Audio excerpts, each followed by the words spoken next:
সুপ্রিয় নবম ও দশম শ্রেণীর শিক্ষার্থীরা, আজকের এই ভিডিওতে আমরা দেখব যে তোমাদের নবম ও দশম শ্রেণীর আইসিটি বইয়ের তথ্য ও যোগাযোগ প্রযুক্তি এই বই থেকে তৃতীয় অধ্যায় ইন্টারনেট ও ওয়েব পরিচিতি।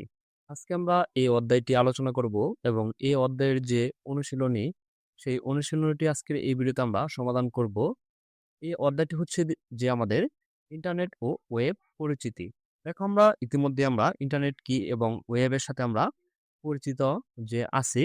এই অধ্যায় শেষে যা যা শিখবে, ডিজিটাল কন্টেন্ট ধারণা কি ব্যাখ্যা করতে পারবে, শিক্ষাক্ষেত্রে শিক্ষার ক্ষেত্রে যে ইন্টারনেটের গুরুত্ব ব্যাখ্যা করতে পারবে, পাঠ্য বিষয়ে ইন্টারনেটের বিষয়ে ক্ষেত্র চিহ্নিত করতে পারবে, এরিয়ার উন্নয়নে আইসিটি গুরুত্ব ব্যাখ্যা করতে পারবে, ইন্টারনেট ব্যবহার করে পাঠ সংশ্লিষ্ট বিষয়ের একটি প্রতিবেদন উপস্থাপন করতে পারবে। এখন হচ্ছে যে ইন্টারনেট কি?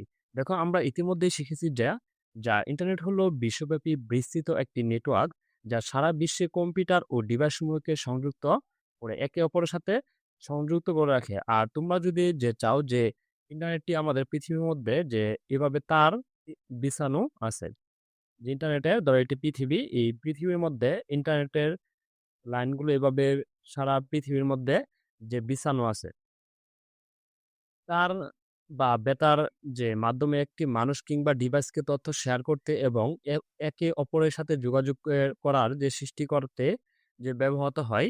তাছাড়া ওয়েব ব্রাউজ বলতে যে ইমেল পাঠাতে, বন্ধুদের সাথে যে চ্যাট করতে এবং যে এটি ব্যবহার পরিলক্ষিত এতে ডিজিটাল কনটেন্টের ব্যবহৃত হয়। এবং দেখো, ডিজিটাল কনটেন্ট কি? কোনো কনটেন্ট যদি ডিজিটাল উপাত্ত আকারে বিরাজ করে প্রকাশিত হয় কিংবা প্রেরিত গৃহীত হয়, তাহলে সেটিকে বলে কি ডিজিটাল কনটেন্ট। তবে সেটি ডিজিটাল বা অ্যানালগ যেকোনো পদ্ধতিকে সংরক্ষিত হতে পারে। ডিজিটাল কনটেন্ট কম্পিউটারের ফাইল আকারে অথবা ডিজিটাল পদ্ধতিতে সম্প্রচারিত হতে পারে। লিখিত তথ্য, ছবি এবং এখন দেখো ডিজিটাল কনটেন্ট কি? দেখো, আগেকার মানুষ কি করতো? মাইক মারে একটি পণ্য বা একটা সেবার যে মাইক দিয়ে এলাকার মধ্যে মাইক মারতো, সেটি হচ্ছে কি অ্যানালগ। আর ডিজিটাল হচ্ছে কি আমাদের হাতের মুঠোয় যে ফেসবুকের মাধ্যমে দেখানো হয় অমুক কোম্পানি এটি ফ্রি বা অমুক কোম্পানিতে এটি চালু হয়েছে, এই অফারটি চালু হয়েছে। এটি হচ্ছে আমাদের কি ডিজিটাল কনটেন্ট। এখন দেখো, ডিজিটাল কনটেন্টের যে প্রকারভেদ। আমরা জানি ডিজিটাল কনটেন্টে কি, কি থাকতে পারে। দেখো, ফেসবুকে দেখবে অনেক বিজ্ঞাপন আছে। যে বিজ্ঞাপনে থাকে হচ্ছে কি টেক্সট বা লিখিত কনটেন্ট অথবা ছবি থাকতে পারে অথবা ভিডিও, শব্দ, ভিডিও এগুলো থাকে। আমরা দেখি মেক্সিমাম সময়ে যে এখানে ৪ টি, এই ৪ টি বিষয়ে অ্যানিমেশন আছে, ছবি আছে এবং সাউন্ড আছে, ভিডিও আছে। এই সবগুলো মিলিয়ে যে একটা ভিডিও তৈরি করে আমাদের ফেসবুকে কি বিজ্ঞাপন দেওয়া হয়। এটিকে বলা হয় কি ডিজিটাল কনটেন্ট। এখন দেখো, টেক্সট কি? এটা আমরা জানি যে কোনো লেখা, এটি বলা হয় টেক্সট। আর ছবি হচ্ছে আমরা জানি। আর শব্দ কি? অডিও, এটি জানি। এবং ভিডিও অ্যানিমেশন, যে অ্যানিমেশন গুলো করে, যেমন ধরো একটি টেক্সট যে ছোট থেকে বড় হয়, বড় থেকে ছোট হয় বা লাফিয়ে লাফিয়ে এভাবে এলোমেলো এভাবে ধরো লাফিয়ে লাফিয়ে আসে, ঘুরে ঘুরে আসে, এটিকে বলা হয় যে অ্যানিমেশন। আর ইবুক, ইবুক হচ্ছে যে ইলেকট্রনিক বুক। আমরা যে মোবাইল ফোনে বা কম্পিউটারে সবগুলো বই পড়তে পারি। এই বইটি যে আমরা পড়তেছি যে অনলাইন থেকে নামিয়ে, এটি হচ্ছে ইবুক।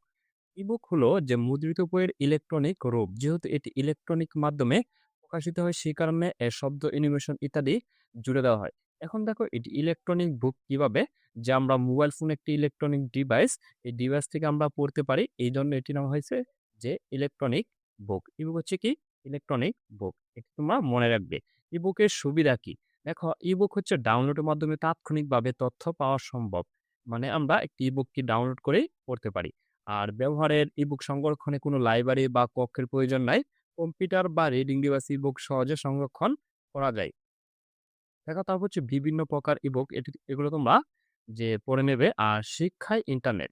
আমরা ই-লার্নিং এর বিষয়টি পূর্বে আলোচনা করছি যে যেখানে জেনেছি রেডিও, টেলিভিশন, সিডি-রোম, ব্যক্তিগত নেটওয়ার্ক, ইন্টারনেট ইত্যাদি নানা রকম মাধ্যম ব্যবহার করে কিভাবে শিক্ষা ও প্রশিক্ষণ দেওয়া যায়। এ অধ্যায়ে আমরা যে আলাদাভাবে শিক্ষা ব্যাপারে ইন্টারনেট ভূমিকা আলোচনা করব, যা অনেকই কিছুর মধ্যে ইতিমধ্যে তোমাদের জানা হয়ে গেছে যে আমরা এই যে শিক্ষার মধ্যে ইন্টারনেট কিভাবে ব্যবহার করতে পারি। এই প্রযুক্তি সারা বিশ্বে পৃথিবী খুব বড় একটি পরিবর্তন এনেছে। এই প্রযুক্তি ব্যবহার করে আমাদের কিছু অবকাঠামো এবং আর্থিক সচ্ছলতা থাকতে হয়। যেমন ইন্টারনেট ব্যবহার করতে হলে ১ম এ আমাদের কি একটি ডিভাইস থাকতে হবে। ডিভাইস থাকতে ডিভাইস থাকতে হবে। কম্পিউটার কিংবা স্মার্ট ডিভাইস থাকা লাগবে এই ইন্টারনেটের। স্মার্টফোন দিয়ে আমরা এগুলো ডিভাইস দিয়ে ব্যবহার করতে পারি। আর তারপর হচ্ছে যে আমাদের ইন্টারনেট ও আমাদের পাঠ্য বিষয় এগুলো তোমরা পড়ে নিতে পারো। তারপর হচ্ছে ওয়েব পেজ কি? দেখো ওয়েব পেজ কি? আরেকটা হচ্ছে ওয়েবসাইট। অনেকগুলো পেজ মিলে হয় যে website, home page. Web page অথবা সংক্ষেপে বলা হয় যে এক ধরনের যে ডকুমেন্ট বা ওয়ার্ল্ড ওয়াইড ওয়েব। এখন দেখো এটি যে তোমাদের পূর্ণ নাম থাকতে পারে WWW, WWW এটি হচ্ছে www ডট। এরপরে হচ্ছে যে একটি ওয়েবসাইটের নাম থাকে .com। এই ৩ টি W এর ফুল মিনিং হচ্ছে যে ওয়ার্ল্ড ওয়াইড ওয়েব। WWW ৩ টি W।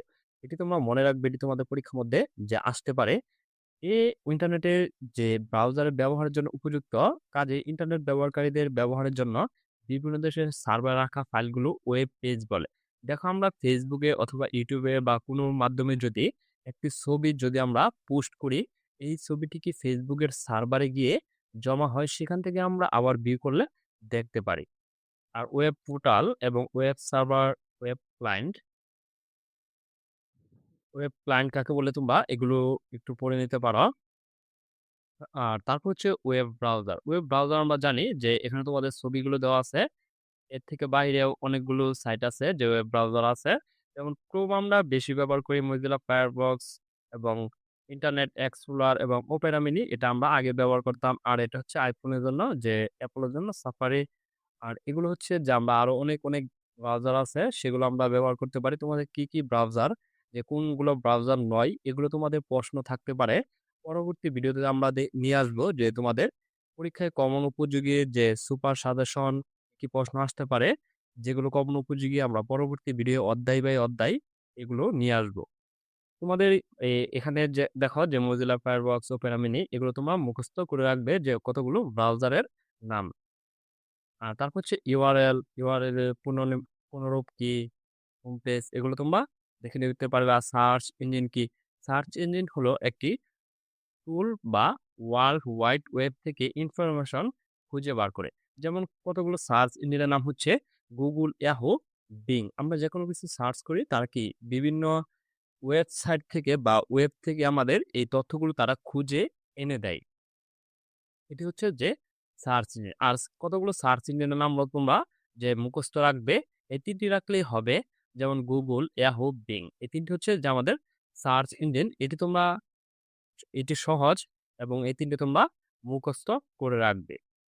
আর তারপর আমরা দেখে নেব যে নমুনা প্রশ্ন তোমাদের। এখানে নমুনা প্রশ্নটি আমরা সমাধান করি। ১. ওয়েবসাইটে প্রবেশ করার জন্য অবশ্যই কোনটি প্রয়োজন? অবশ্যই আমাদের কি প্রয়োজন? ইন্টারনেট সংযোগ যে আমাদের প্রয়োজন। আর তারপর হচ্ছে ২. তথ্য ও যোগাযোগ প্রযুক্তির প্রধান উপকরণ কোনটি? প্রধান উপকরণ হচ্ছে তথ্য ও যোগাযোগের আমাদের ইন্টারনেট। তারপর হচ্ছে যে আমাদের ডিজিটাল কনটেন্ট হলো ই-বুক, আমার digital content, blog blog post হচ্ছে নিবন্ধ, ইনফোগ্রাফিক্স, অ্যানিমেটেড ছবি এবং অডিও ভিডিও, এই সবগুলো আমাদের ডিজিটাল কনটেন্টে পড়ে। তাহলে আমাদের উত্তরটি হবে গহ। আর তারপর হচ্ছে আমরা ৪ এবং ৫ এর জন্য যেটি পড়ে নেব, রিনি ও রনির বাবা তাদের জন্য একটি ট্যাবলেট পিসি কিনে দিলেন। রিনি নবম শ্রেণীতে ও রনি যে দ্বাদশ শ্রেণীতে পড়ে। ৪.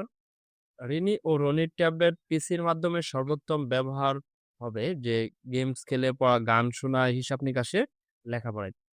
৪টি হবে যে লেখাপড়ায়। আর তারপর হচ্ছে ৫. রিনি ও রনির জন্য ট্যাবলেট পিসির সর্বোচ্চ ব্যবহার করতে প্রয়োজন দ্রুতগতি ইন্টারনেট, কম খরচে ইন্টারনেট সুযোগ ব্যবহার, ইংলিশ ভাষা দক্ষতা। সবগুলো ব্যবহার করতে পারে। আর তারপর হচ্ছে আমরা দেখে নিব সংক্ষিপ্ত প্রশ্নের এখানে উত্তরগুলো। ৩টি প্রশ্ন আছে, আমরা ৩টি প্রশ্নের উত্তর দেখে নেই। ৩টি প্রশ্নের ১ম ছিল ইবুক কাকে বলে? ইবুক হলো যে ইলেকট্রনিক বা ডিজিটাল আকারে প্রদর্শিত বই, যা মোবাইল এবং কম্পিউটার বা ট্যাবের মাধ্যমে পড়া যায়। এটির সুবিধা হচ্ছে ইবুক সহজে বহন করা যায় এবং এক ডিভাইসে অনেক হাজার বই রাখা যায়। আর তারপর হচ্ছে ২. ডাউনলোড ও আপলোড কাকে বলে? এই ২ এর উত্তরটি হচ্ছে ডাউনলোড। ইন্টারনেট থেকে নিজের ডিভাইসে কোনো ফাইল বা তথ্য নেওয়াকে বলে যে ডাউনলোড। আর আপলোড বলা হয় নিজের ডিভাইস থেকে ইন্টারনেটে কোনো ফাইল বা তথ্য পাঠানোকে যে আপলোড বলে। আর ৩ হচ্ছে ওয়েব ব্রাউজার কাকে বলে? একটি ওয়েব ব্রাউজার নাম লেখো। দেখো আমরা ওয়েব ব্রাউজার ইতিমধ্যে আমরা জেনেছি যে ওয়েব ব্রাউজার হচ্ছে একটি সফটওয়্যার যার মাধ্যমে ইন্টারনেট ওয়েবসাইট দেখা ও ব্যবহার করা যায়। আর তারপর হচ্ছে ১ম হচ্ছে Google Chrome, Mozilla Firefox এবং Opera Mini, internet browser, Safari এটি আমরা পড়েছিলাম। এখানে তোমরা এগুলো লিখে নিতে পারো। ধন্যবাদ শিক্ষার্থীরা। আমরা তোমাদের এই ৩য় অধ্যায়টি আলোচনা এবং যে অনুশীলনীটি করে নিলাম। পরবর্তী ভিডিওতে আমরা প্র্যাকটিক্যাল সহ দেখব যে ৪র্থ অধ্যায় আমার লেখালেখি ও হিসাব। এটি আমরা পরবর্তী ভিডিওতে প্র্যাকটিক্যাল সহ যে ভেঙে, ভেঙে আলোচনা করব এবং তোমাদের অনুশীলনী প্রশ্নগুলো সমাধান করব। আর পরবর্তী ভিডিও সবার আগে পেতে চ্যানেলটি সাবস্ক্রাইব করে পাশেই থাকবে। আর যারা সাবস্ক্রাইব করেছ তাদেরকে অসংখ্য ধন্যবাদ।